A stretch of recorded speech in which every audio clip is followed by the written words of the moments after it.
नमस्कार और स्वागत है आप सभी का। आप देख रहे हैं ब्रेकिंग न्यूज और मैं हूं आपके साथ प्रताप सिंह। पहली बड़ी खबर का रुख कर रहे हैं, जहां समाचार प्लस की खबर का एक बड़ा असर देखा गया।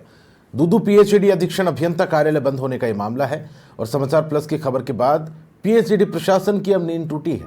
अब पीएचईडी एसीई जयपुर क्षेत्र प्रथम ने तत्कालीन एसी विजय सिंह को नोटिस थमा दिया गया और दूदू एसी कार्यालय बंद होने के बाद अजमेर में ज्वाइनिंग नहीं दी थी। नोटिस में एसी की कार्यप्रणाली को बेहद गंभीर माना गया। एसी पर राज्य आदेश की अवहेलना, घोर लापरवाही, घोर अनुशासनहीनता बरतने के भी आरोप लगाए गए।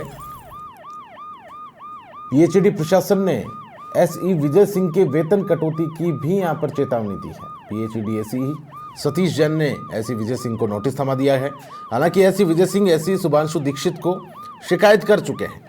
दूदू कार्यालय से महत्वपूर्ण पत्रावलियां गायब होने का यह गंभीर मामला है। गायब हुई अधिकांश पत्रावलियां बेहद महत्वपूर्ण बताई जा रही हैं और भ्रष्टाचार और अनियमितताओं से जुड़ी हुई ये पत्रावलियां थी जो कि गायब कर दी गई।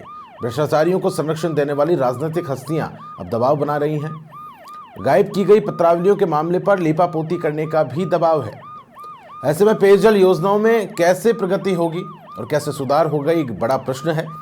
भ्रष्टाचार और अनियमितता बरतने वालों को भी प्रोत्साहित किया जा रहा है। पीएम और सीएम नसीहत के बावजूद खुलेआम भ्रष्टाचार का खेल जारी है। समाचार प्लस ने प्रमुखता से इस पूरे मामले को प्रसारित किया था, इस पूरी खबर को प्रसारित किया था, जिसके बाद अब बड़ा एक्शन यहां पर देखा गया है।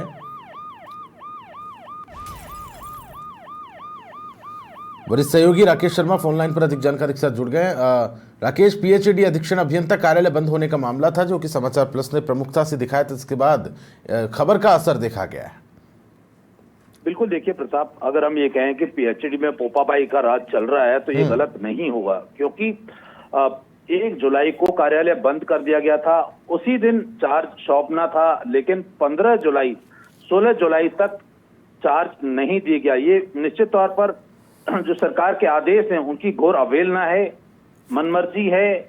और इस मामले में जो अधिकारी हैं उनकी ना कहीं बहुत बड़ी जिम्मेदारी भी है, क्योंकि सरकार के आदेशानुसार कार्यालय बंद करने के बाद चार्ज देना चाहिए था। इस मामले में हमने जो तत्कालीन अधीक्षण अभियंता हैं विजय सिंह, उनसे बात की थी। उनका कहना है कि चूंकि महत्वपूर्ण पत्रावलियां गायब हुई हैं और ये पत्रावलियां इतनी महत्वपूर्ण हैं कि कई जो भ्रष्टाचार के मामले हैं वो इससे जुड़े हुए हैं, तो जिन अधिकारियों ने पत्रावली गायब की है उनके खिलाफ उन्होंने लिखित में शिकायत भी जो जयपुर रीजन 2 के अतिरिक्त मुख्य अभियंता हैं शुभांशु दीक्षित, उनको पत्र लिखकर पहले ही दे दी थी।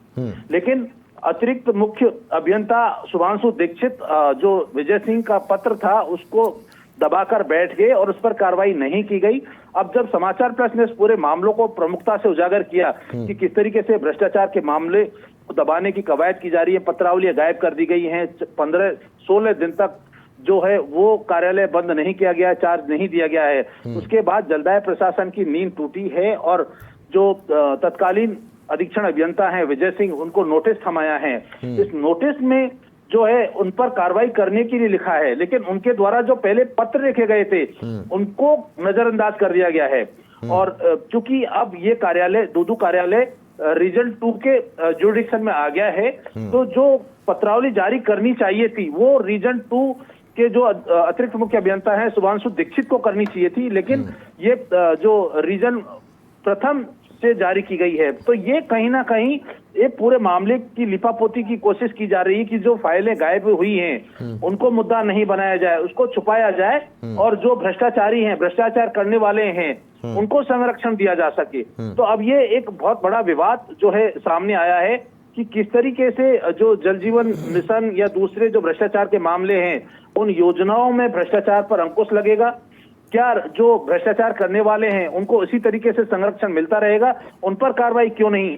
क्योंकि जब फाइलें गायब हो जाती तो विभागीय नियमों में साफ लिखा हुआ है कि सर्च नोटिस करने के बाद उनके खिलाफ मुकदमा दर्ज करवाया जाएगा, लेकिन आज तक जो फाइल गायब करने वाले अधिकारी हैं उनके खिलाफ मुकदमा दर्ज नहीं हुआ है। तो अब पीएचईडी प्रशासन इस मामले में हरकत में आया है। देखेंगे आगे किस तरह से जो है और आगे कार्रवाई होती है।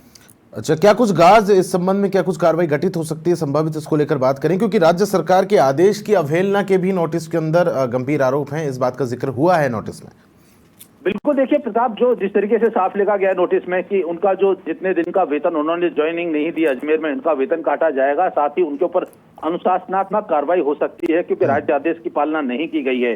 दूसरी तरफ जो अधिकारी जिन्होंने वहां से सरकारी दस्तावेज गायब किए हैं, क्योंकि सरकारी दस्तावेज बाकायदा रिकॉर्ड पर लिखे जाते हैं कि कौन सी फाइल किसके पास में, और एक दो फाइलें नहीं है, करीब 40 से ज्यादा फाइलें हैं जो गायब कर दी गई हैं। हमारी जानकारी में आया है कि ये फाइलें अधिकारियों ने, चूंकि जो बदूदू में 2 दर्जन से ज्यादा भ्रष्टाचार के मामलों की जांच जारी है, तो वहां ये फाइलें बहुत महत्वपूर्ण बताई जा रही हैं। इससे जो दोषी इंजीनियर्स हैं और जो ठेकेदार हैं उनकी जो साठ-गांठ है उसका बड़ा पर्दाफाश हो सकता है। तो उन अधिकारियों पर कार्रवाई क्यों नहीं की गई, उनके खिलाफ मुकदमे दर्ज क्यों नहीं किए गए? क्या अब विभाग इस मामले में आगे कानूनी कार्रवाई करेगा? क्योंकि एक सरकारी कार्यालय से पत्रावली का गायब होना बहुत बड़ी लापरवाही और अनियमितता की श्रेणी में आता है, और इसके लिए बाकायदा सरकार ने सख्त दिशा निर्देश भी जारी कर रखे हैं। अब संभवतः ऐसे लोगों के खिलाफ मुकदमा दर्ज करने की कवायद भी शुरू की जा सकती है। बहुत शुक्रिया राकेश तमाम महत्वपूर्ण जानकारी के लिए। तो बड़ी खबर आप देख रहे हैं, समाचार प्लस की खबर का एक बड़ा असर यहां पर देखा गया। दूदू पीएचईडी अधीक्षण अभियंता कार्यालय बंद होने का ये मामला है, और समाचार प्लस की खबर के प्रसारित होने के बाद पीएचईडी प्रशासन की अब नींद टूटी है। तत्कालीन एसई जो कि जयपुर क्षेत्र के पीएचईडी एसई जयपुर क्षेत्र प्रथम ने तत्कालीन एसई विजय सिंह को इस संबंध में अब एक नोटिस भी थमा दिया है। ये तस्वीर आप देख पा रहे हैं उस नोटिस की है टेलीविजन स्क्रीन पर। बड़ी खबर इस वक्त आप देख रहे हैं।